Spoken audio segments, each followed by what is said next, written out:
हैदराबाद में खबर ईंदा हलूं त Pakistan workers federation Sindh general secretary Asadullah Memon अॼु वज़ीर आज़म हाउस में special secretary madam Romina Khushi Alam सां मुलाक़ात कई। मुलाक़ात दौरान SDGs ऐं प्लेटफॉर्म वर्कर बोर्ड मुतासिर इलाइक़नि जी बहाली बाबति ख़्यालनि जी ॾे वठ कई। General secretary Asad Memon international labour organisation जे तहत हलंदड़ प्रोजेक्ट बिल्डिंग बैक बेटर ऐं पाकिस्तान में PWF पारां मुतासिर इलाइक़नि जी बहाली जे मंसूबे मां हासिल कयल नतीजा ऐं तफ़सीली रिपोर्ट पेश कई। जनरल सेक्रेटरी इहो बि चयो त मौजूदा टेक्नोलॉजी जे दौर में मुल्क में प्लेटफॉर्म जे कारकुननि लाइ का बि पॉलिसी न आहे। प्लेटफॉर्म जे कारकुननि जो इस्तेसाल अरूज ते आहे, जंहिं लाइ क़ौमी सतह ते पॉलिसी ठाहिण जी अशद ज़रूरत आहे। अस्सलाम वालेकुम, दिस इज फरजाना बाहर। सूमरा वॉलपेपर दुकान कासमाबाद में खुली वियो आहे। ओहो ज़बरदस्त।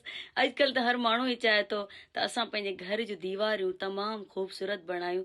इन्ही करे ई कासमाबाद में सूमरा वॉलपेपर दुकान खुली वियो आहे। त तव्हांखे अगरि राब्तो करिणो आहे त रांझन अली सां राब्तो करे तव्हां पंहिंजे घर खे ख़ूबसूरत बणाए सघो था। मज़ीद ख़बरनि ऐं तफ़सीलात लाइ विज़िट कयो असांजी वेबसाइट www.awamiNewsHD.com ऐं ॾिसंदा रहो अवामी न्यूज़ HD।